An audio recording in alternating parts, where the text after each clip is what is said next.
Hare Krishna. Welcome to Gita 365, the complete Bhagavad Gita study course. पिछले session में हम लोग भगवद गीता की 9th चैप्टर के श्लोक संख्या 18 तक पढ़े थे। आज पढ़ेंगे श्लोक संख्या 19 और 20। कई लोग प्रश्न पूछते हैं कि अगर भक्ति करने का बाद भी भक्तों लोगों को मृत्यु क्यों होती है, और जैसे जो भक्ति नहीं करते उनकी भी मृत्यु होती है और भक्ति करके भी मृत्यु होती है, तो दोनों में क्या अंतर है? तो इसके उत्तर आज की सेशन में हमें प्राप्त होगा। कई लोग ये भी प्रश्न पूछते हैं कि जो भक्त लोग या साधु लोग, महात्मा लोग, वो जो है देखा जाता है कभी कभी क्या है, टेक्नोलॉजी और भौतिक सुविधाएं को यूज करते हैं, जैसे गाड़ी हो गया, लैपटॉप हो गया, मोबाइल फोन्स, ये सब वो जब देखते हैं कोई साधु या डिवोटीज उसको यूज करते हैं तो साधारण लोग सोचते हैं कि ये यूज नहीं करना चाहिए साधु को। तो आपको क्या लगता है कि साधु को या भक्तों को भौतिक सुविधा का यूज करना चाहिए या नहीं करना चाहिए?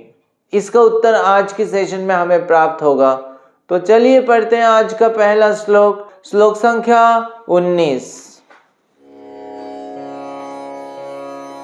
तपामहमहं वर्षां निगृह्णामि सृजामि च अमृतं चैव मृत्युश्च सदशात् चाहम् अर्जुन। अनुवाद: हे अर्जुन, मैं ही ताप प्रदान करता हूँ और वर्षा को रोकता तथा लाता हूँ। मैं अमरत्व हूँ और साक्षात मृत्यु भी हूँ। आत्मा तथा पदार्थ, सत तथा असत, दोनों मुझ ही में है। तो इस श्लोक में भगवान कई सारी बातें बता रहे हैं जो पिछले दोनों श्लोक में भगवान वर्णन कर रहे थे कि ऐसे भगवान पिता भी हैं, माता भी हैं, और भगवान क्या है, मित्र भी है, और भगवान ही क्या है, आश्रय है। तो भगवान उसी के कंटिन्यूएशन में इस श्लोक में ही बता रहे हैं। क्या बता रहे हैं भगवान? कि ये बोल रहे हैं भगवान ताप प्रदान करने वाला है। तो हमें इस संसार में ताप हमें कहाँ से मिलता है? सूर्य से मिलता है कि नहीं? तो सूर्य की किरण से हमें ये ताप मिलता है। अगर सूर्य नहीं होंगे तो हम क्या है, ये पृथ्वी ये फ्रीज हो जाएगा। तो ये जो ताप प्रदान करने वाला भगवान कहते हैं, ये ताप कहाँ से आ रहा है? ये भगवान से आ रहा है। तो सूर्य की जो ताप की जो सोर्स है वो कौन है? ये अल्टीमेट सोर्स भगवान है। तो भगवान ही हमें ताप प्रदान करते हैं। और फिर आगे भगवान क्या बता रहे हैं कि बरसात, तो बरसात को रोकने के और बरसात को लाने का दोनों शक्ति भगवान से आता है। तो बरसात का जैसे वर्षा होती है, बारिश होती है, तो आप देखेंगे भगवान यहाँ पे क्या बता रहे हैं कि वो बारिश को रोकना, तो बारिश को भगवान रोकते हैं और रोकने का शक्ति भगवान के पास है कि कब बारिश होगा और कब नहीं होगा। तो बारिश नहीं होने का भी शक्ति भगवान रखते हैं और बारिश को लाने का शक्ति भी भगवान रखते हैं। तो ऐसे अगर देखें हम तो जो बारिश होती है वो क्या है, बादल से होती है। तो समुद्र से जल जो है वो क्या होता है, सूर्य किरण से क्या होता है, जल जो है बाष्प होके चला ऊपर जाता है और वो क्या है, बादल बनता है। अब बादल में क्या है, जल है। बादल में जल है, लेकिन जल होते हुए भी बादल क्या है, तुरंत गिरते नहीं है और वो आसमान में ही क्या है, तैरते रहते हैं। तो इस बादल जो है आसमान में रहे लेकिन गिरे नहीं, है ना। वो गिरे तभी गिरे जब आवश्यकता हो और उसी जगह पे गिरे जहां पे आवश्यकता हो। तो क्या है, अदरवाइज वो ऊपर रुक ही नहीं पाएंगे। वो जैसे हुआ बादल तुरंत बरसात हो जाएगी। तो भगवान ही जो है उस बादल को इस जल के साथ आसमान में तैरने का जो शक्ति है वो भगवान ही देते हैं। तभी वो बादल जो है आसमान में रह सकता है और एक जगह से समुद्र के ऊपर से वो धीरे धीरे धीरे धीरे कहाँ पे आ सकता है, शहर के ऊपर आ सकता है। और फिर जो है सही सीजन जब आता है, बरसात की सीजन होता है, उसी समय फिर बरसात जो है भगवान कराते हैं। तो भगवान कह रहे हैं कब बरसात कराना और कब रोकना, नहीं कराना, ये शक्ति कहाँ से आ रहा है? भगवान से आ रहा है। तो सिंपली हम देखते हैं बारिश के ऊपर हम कितना निर्भर है। अगर बारिश नहीं होगा तो क्या हो जाता है, सारे फसल नहीं उग पाता है। और अगर बारिश बहुत ज्यादा हो जाएगा तो भी क्या है, सारे फ्लड होकर फसल खराब हो जाती है। तो इसीलिए हम सिंपली एक फिनोमेनन अगर देखें, सिर्फ बारिश होना, उसके लिए हम कितना निर्भर है बारिश के ऊपर। और इस बारिश की जो पद्धति है वो कितना ऐसे लगता है, कितना सुंदर पद्धति भगवान ने बनाया। तो भगवान ये शक्ति जो है बारिश को रोकने का और बारिश को लाने का, ये भगवान ही करते हैं। तो ऐसे देखा जाए बारिश की देवता कौन है? वो इंद्रदेव है। तो इंद्रदेव चाहे बारिश जब चाहे वो करते हैं, लेकिन भगवान कह रहे हैं कि भगवान उसको रोक सकते हैं। अगर इंद्रदेव करना भी चाहते हैं, लेकिन भगवान अगर रोकना चाहते तो रोक लेंगे। तो इसका मतलब क्या है, भगवान जो है इंद्रदेव को क्या करते हैं, भगवान सुपरसीड करते हैं, ओवरराइड करते हैं। तो भगवान चाहे तो ऐसे भगवान तो इंद्रदेव को दे रखा है, उसकी जो शक्ति है वो इंद्रदेव को दे रखा है कि वो उसको मैनेज करे। लेकिन ओरिजिनल शक्ति क्या है, भगवान से ही आ रहा है। और भगवान चाहे तो भगवान उसको रोक भी सकते हैं और भगवान बारिश को ला भी सकते हैं। उसके बाद भगवान क्या कह रहे हैं, भगवान कह रहे हैं कि भगवान ही अमरत्व है और भगवान ही साक्षात मृत्यु है। तो ये जो मृत्यु है इस संसार में, इस मृत्यु जो है बहुत पावरफुल है। मृत्यु किसी के कंट्रोल में आने वाला नहीं है, वो सुप्रीम है एक तरह से, है ना। तो वो मृत्यु सबको जो है सबकी जो है शरीर को नष्ट कर देता है और सबसे सब कुछ छीन लेता है, मृत्यु है कि नहीं। तो ये मृत्यु ऐसा पावरफुल है, उसके सामने सबको झुकना पड़ता है। सबसे शक्तिशाली व्यक्ति भी जो है मृत्यु के सामने झुकना पड़ता है। तो ये मृत्यु कौन है, कौन हो सकता है ये इतना पावरफुल? वो भगवान है। तो भगवान की शक्ति, भगवान का रिप्रेजेंटेटिव, तो ये मृत्यु।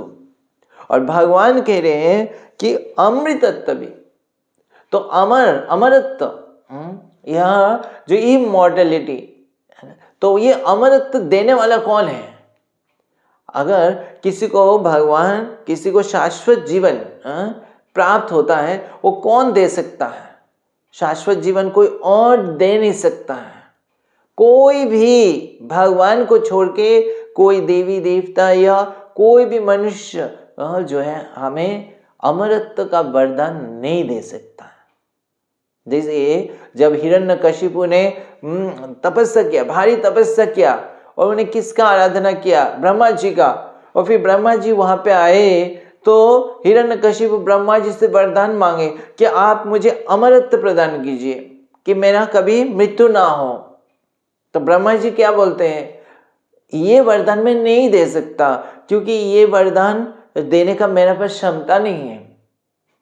तो ये ब्रह्मा जी नहीं दे सकते हैं, कोई भी देवी देवता नहीं दे सकते हैं, ये केवल भगवान ही दे सकते हैं हमें। तो केवल भगवान की भक्ति के द्वारा हम अमरत्व को प्राप्त कर सकते हैं, मृत्यु को जय कर सकते हैं। अदरवाइज मृत्यु के सामने हमें बार बार क्या है, झुकना पड़ेगा। तो भगवान कह रहे हैं ये दोनों चीज जो है भगवान का ही रूप है एक तरह से। अमरत्व भी भगवान ही देने वाला है और मृत्यु भी भगवान ही देने वाला है। तो अब भगवान कब मृत्यु रूप में आते हैं और कब अमरत्व प्रदान करते हैं? तो भगवान ये मृत्यु रूप में जो भक्त नहीं है उनके लिए भगवान आते किसरे? मृत्यु के रूप में। तो वो भगवान को एक्सेप्ट नहीं कर पाते हैं, भगवान के दिव्य रूप को एक्सेप्ट नहीं करते हैं। उनके सामने, भगवान के रूप के सामने वो झुकते नहीं, प्रणाम नहीं करते हैं।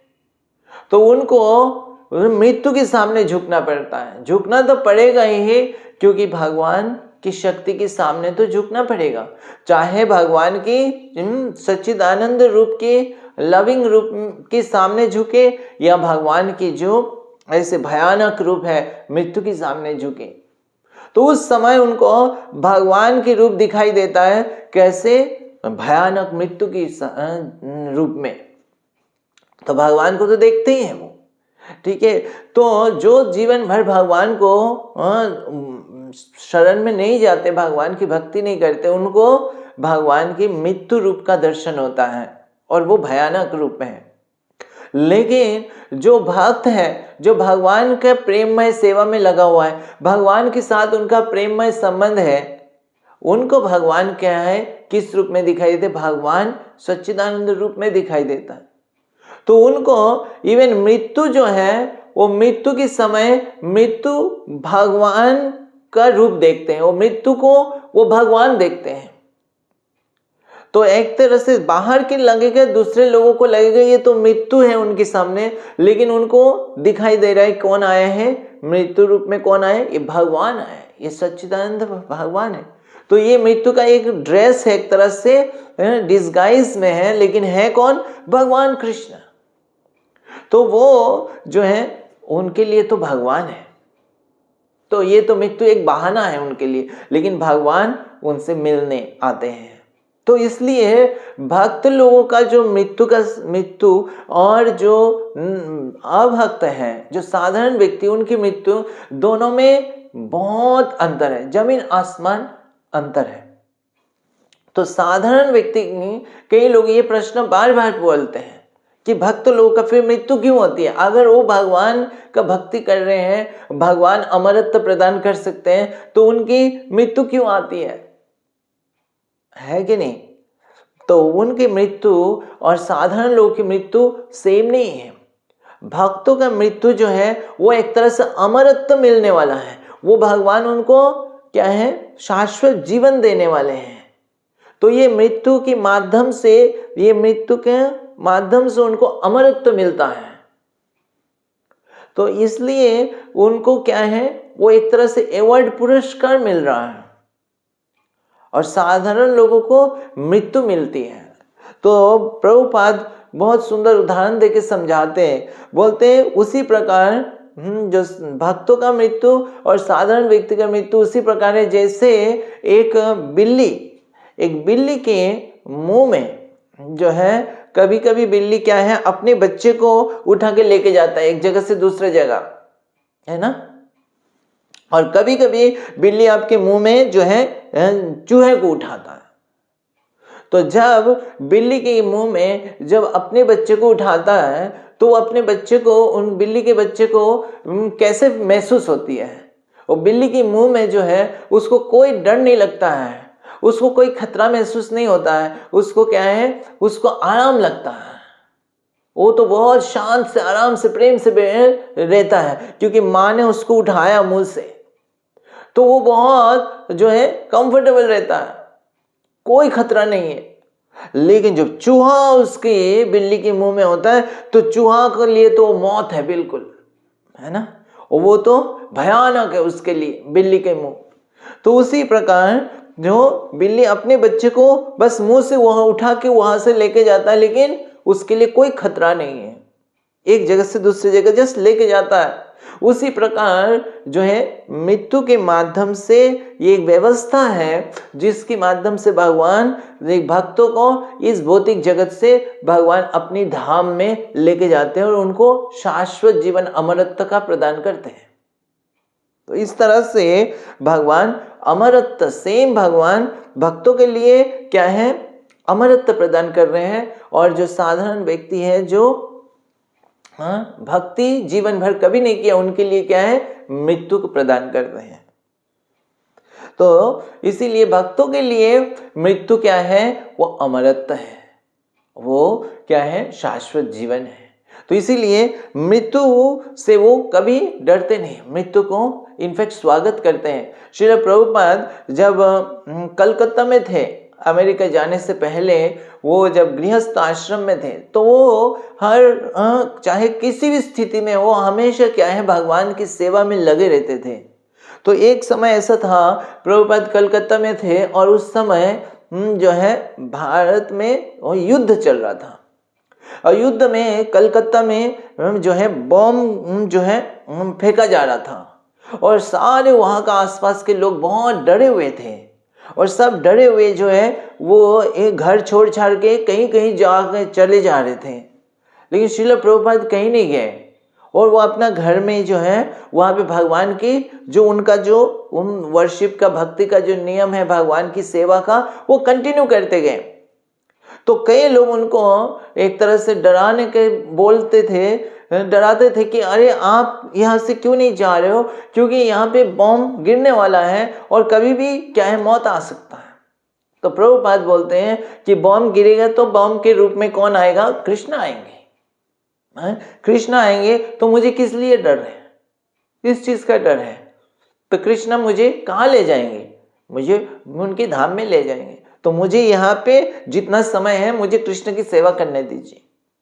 तो प्रभुपाद इस तरह से कोई भयभीत नहीं हुए, और बम हो चाहे कोई भी उसको कृष्ण के रूप में देखते हैं। भगवान ने और भी बताया कि भगवान बोल रहे हैं कि भगवान सत और असत दोनों है। तो भगवान इसमें क्या है? ये आत्मा तथा पदार्थ। तो जो आध्यात्मिक जगत है, आध्यात्मिक चीजें हैं, आत्मा है, वो भी क्या है? भगवान से आया हुआ है, भगवान की शक्ति है ना, तटस्थ शक्ति है, और अंतरंग शक्ति है जो भगवान की धाम है। लेकिन ये जो भौतिक जगत है, भौतिक वस्तु है, वो क्या है? वो भगवान का ही, वो भी भगवान का शक्ति है। वो बहिरंगा शक्ति है लेकिन है भगवान का शक्ति। तो भगवान कह रहे हैं कि एक दृष्टि से क्या है, दोनों क्या है? भगवान का ही शक्ति है। और दोनों क्या है? लगता है दोनों अलग है, लेकिन अलग होते हुए भी क्या है? दोनों भगवान से जुड़े हुए, भगवान से कनेक्टेड हैं। तो भगवान की शक्ति दोनों में है।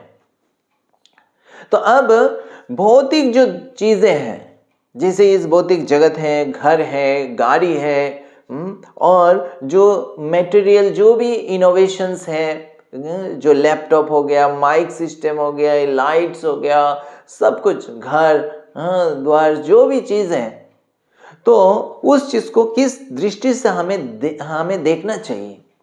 तो तीन तरह से हम देख सकते हैं उसको। पहला दृष्टि जो है वो ये है कि ये सारी चीज मेरे के भोगने के लिए है। ये सारी चीज क्या है? इसका कोई मालिक नहीं है, ये सब मेरे भोगने के लिए है। तो जो भी चीज है उसको अपनी इंद्रिय तृप्ति में लगाते हैं।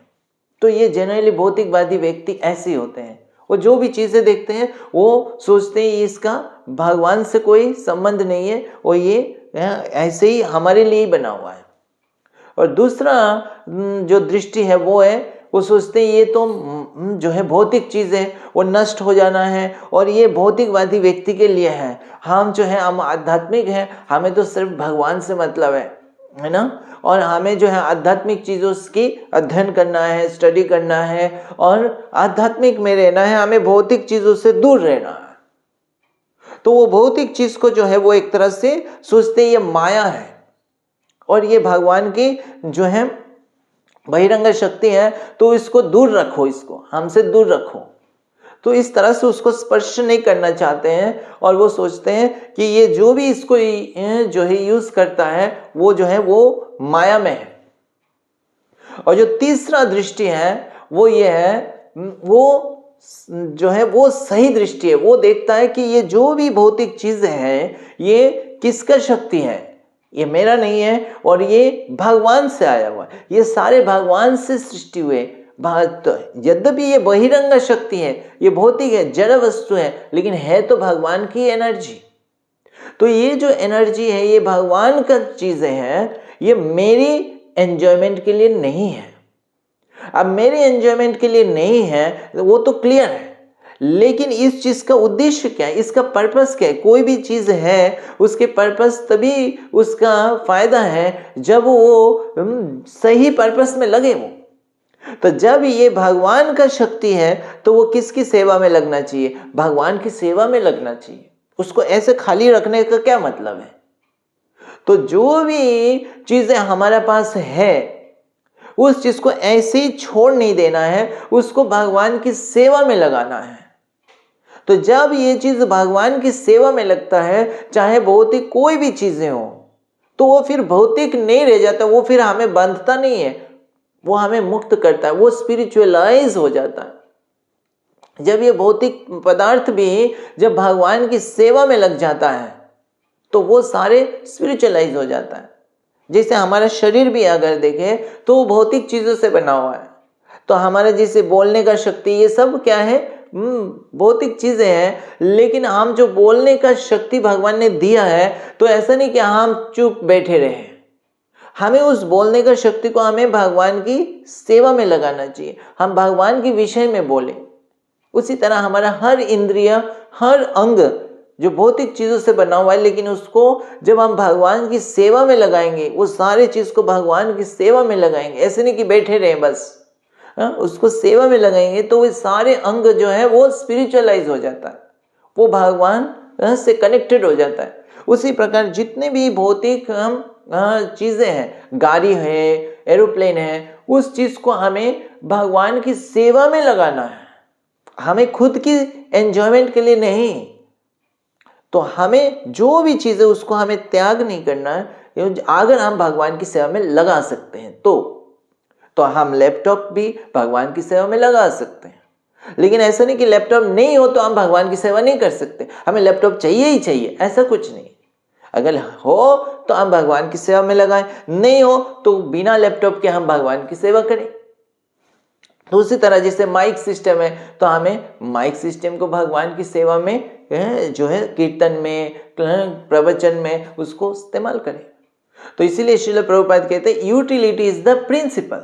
जो भी हमारे पास है उस चीज का सही उपयोग हमें करना है, और सही उपयोग मतलब वो जिसकी शक्ति है उसी की सेवा में लगना चाहिए। तो ये सही दृष्टि है, सही चेतना है, और ये एक जो भक्त है, जो शुद्ध भक्त है, उसको अच्छे से पता है। इसलिए उसके पास चाहे ज्यादा चीजें हो भौतिक या नहीं भी हो, वो दोनों चीज में जितना भी उसके पास है वो सारे भगवान की सेवा में लगाता है। तो चलिए पढ़ते हैं अगले श्लोक, श्लोक संख्या 20। त्रैविध्यमां समपापुत पाप यज्ञ इष्टा शरगतिं प्रार्थयन्ते ते पुण्यमासाद्य सुरेन्द्रलोकम् अश्नान्ति दिव्यान् दिवि देव भोगान्। अनुवाद: जो वेदों का अध्ययन करते तथा सोम रस का पान करते हैं, वे स्वर्ग प्राप्ति की गवेषणा करते हुए अप्रत्यक्ष रूप से मेरी पूजा करते हैं। वे पाप कर्म से शुद्ध होकर इंद्र के पवित्र सार्गिक धाम में जन्म लेते हैं, जहाँ वे देवताओं का सा आनंद भोगते हैं। तो यहाँ पे इस श्लोक में भगवान वर्णन कर रहे हैं कि कुछ लोग ऐसे हैं जो ये सब कुछ जानते हुए या नहीं जानते हुए वो क्या है, वो वेदों का अध्ययन करते हैं, लेकिन वो समझ नहीं पाते हैं कि वेदों का जो है असली उद्देश्य क्या है, भगवान को प्राप्त करना, वो नहीं जानते हैं। तो वेदों में जो कई कई चीज़ें दिया हुआ है वो सारे पढ़ के क्या करते हैं, वो सोचते हैं हमें ऐसे यज्ञ करना है जिस यज्ञ से हम क्या है देवता देवलोक में जा सकते हैं, और उसमें स्वर्ग लोक में जाके हमें और अधिक हमें सुविधा प्राप्त होगा। इस भौतिक जगत में, ये जो पृथ्वी लोक में, उसमें जितने भी सुविधा है हमें इंद्रिय तृप्ति के, वो स्वर्ग लोक की सुविधा के अनुसार बहुत कम है। लेकिन जब वो सोचते हैं कि इतना कम से वो क्या है, वो संतुष्ट तो हो नहीं पाते हैं। यहाँ पे जितना भी हम सुख भोगे, भौतिक सुख, वो हमें पूरा तरह संतुष्टि नहीं देता है। तो वो सोचते हैं इतने में नहीं होगा, स्वर्गलोक की सुख से जो है हमें संतुष्टि मिलेगा, और फिर वो उसके लिए प्रयास करते हैं। तो वो यज्ञ उस लिए करते हैं, आध्यात्मिक कार्यों को उसलिए, अनुष्ठान को उसलिए करते हैं ताकि उनको अधिक सफलता मिले, वो स्वर्गलोक में जा सके और वहाँ का भोग कर सके। तो कई लोग अक्सर जो शुद्ध भक्त नहीं है, उनके अक्सर ऐसे ही भावना रहता है। वो मंदिरों में भी आते हैं या भगवान की पूजा भी करते हैं तो इस उद्देश्य से करते हैं ताकि उनकी बिजनेस में सफलता मिले, उनको घर परिवार में भौतिक सुख बढ़े। इस तरह से वो ये नहीं देखते हैं कौन सा विधि भगवान हमें बता रहे हैं जो बेस्ट है और हमें वो बेस्ट करना है, और कौन सा चीज़ जो हमें अमरत्व देने वाला है, हमारा असली जो हमें चाहिए वो चीज़, कौन सा विधि हमें देने वाला है।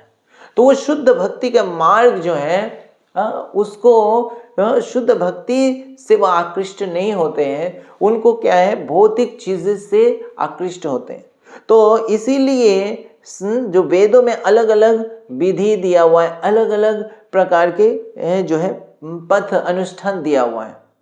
तो जब भी किसी को चूज करने का बात आती है तो हमें चॉइस मिलते हैं। कभी तो किसी, मान लीजिए किसी को कोई कॉलेज में एडमिशन लेना है तो उसको 4-5 कॉलेज का ऑप्शन है, तो वो कौन सा कॉलेज चूज करता है ना।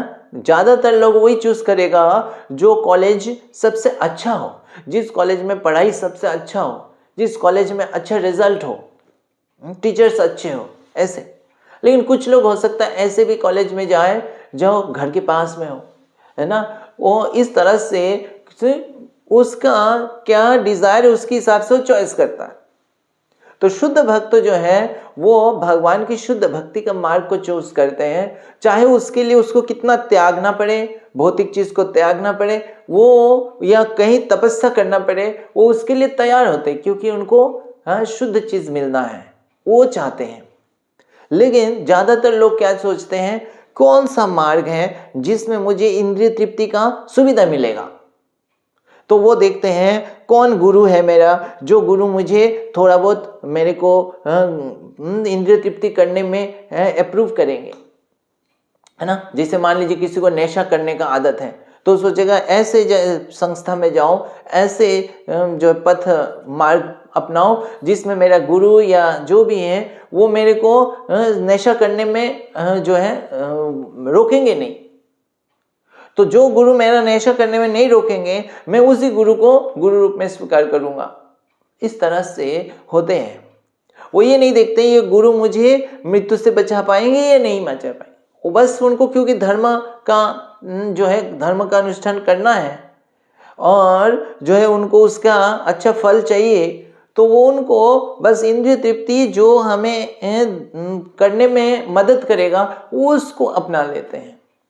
तो इस प्रकार से भगवान कह रहे हैं जो वेदों का अध्ययन करते हैं, तीनों वेदों का अध्ययन करते हैं, वेद का नॉलेज है, लेकिन उसमें क्या है, अलग अलग जो भौतिक चीजें हैं उसके लिए वो यज्ञ करते हैं, देवी देवता के लिए यज्ञ करते हैं, और क्या, सोम रस का पान करते हैं।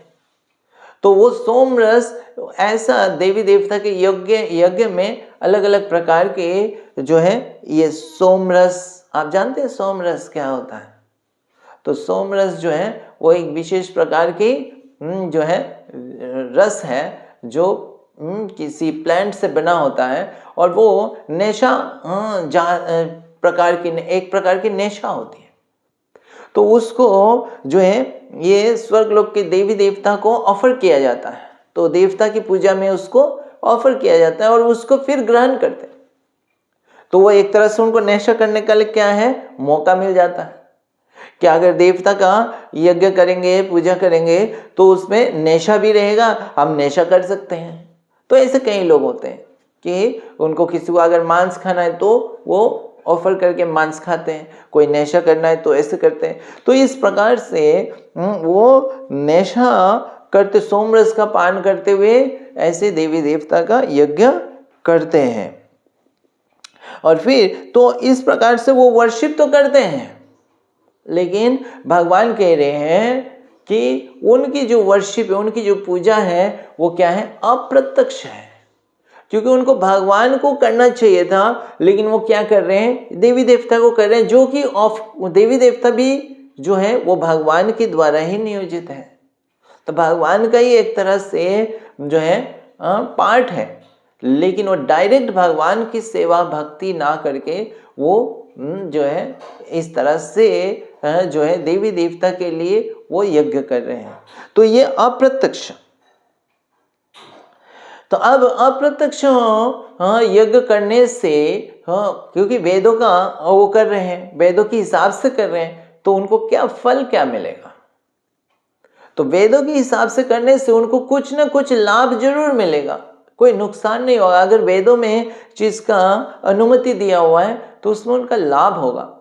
तो ये क्या लाभ होगा? भगवान बता रहे, वो पापों से मुक्त होगा और धीरे धीरे पापों से मुक्त होगा और वो स्वर्ग लोक में जाके उनको अच्छे शरीर, अच्छी सुविधा मिलेगा भौतिक दृष्टि से, और वहां पे वो अच्छे भौतिक भोग कर सकते हैं और सोमरस का बहुत सारे वो आनंद ले सकते हैं। तो इस तरह से वो जो है स्वर्ग लोक में जा सकते हैं, लेकिन भगवान की धाम में नहीं जा सकते हैं। तो आप बताइए, आपको कौन सा पथ चाहिए? आपको प्रत्यक्ष रूप में भगवान की शुद्ध भक्ति का मार्ग चाहिए जो भगवान की धाम में लेके जाएगा और अमरत्व प्रदान करेगा, वो चाहिए, या आपको स्वर्ग लोक में जाने का, सोमरस पीने का जो है और भौतिक आनंद को प्राप्त करने का मार्ग चाहिए? तो दोनों ही अवेलेबल है ऑप्शन, लेकिन जो भक्त हैं वो भगवान की शुद्ध भक्ति का मार्ग अपनाते हैं। तो आज हम यहाँ पे विराम देते हैं। अगली सेशन में हम पढ़ेंगे श्लोक संख्या 21 और 22। हरे कृष्णा। ग्रंथराज श्रीमद् भगवद गीता की जय। जगत गुरु श्रील प्रभुपाद की जय।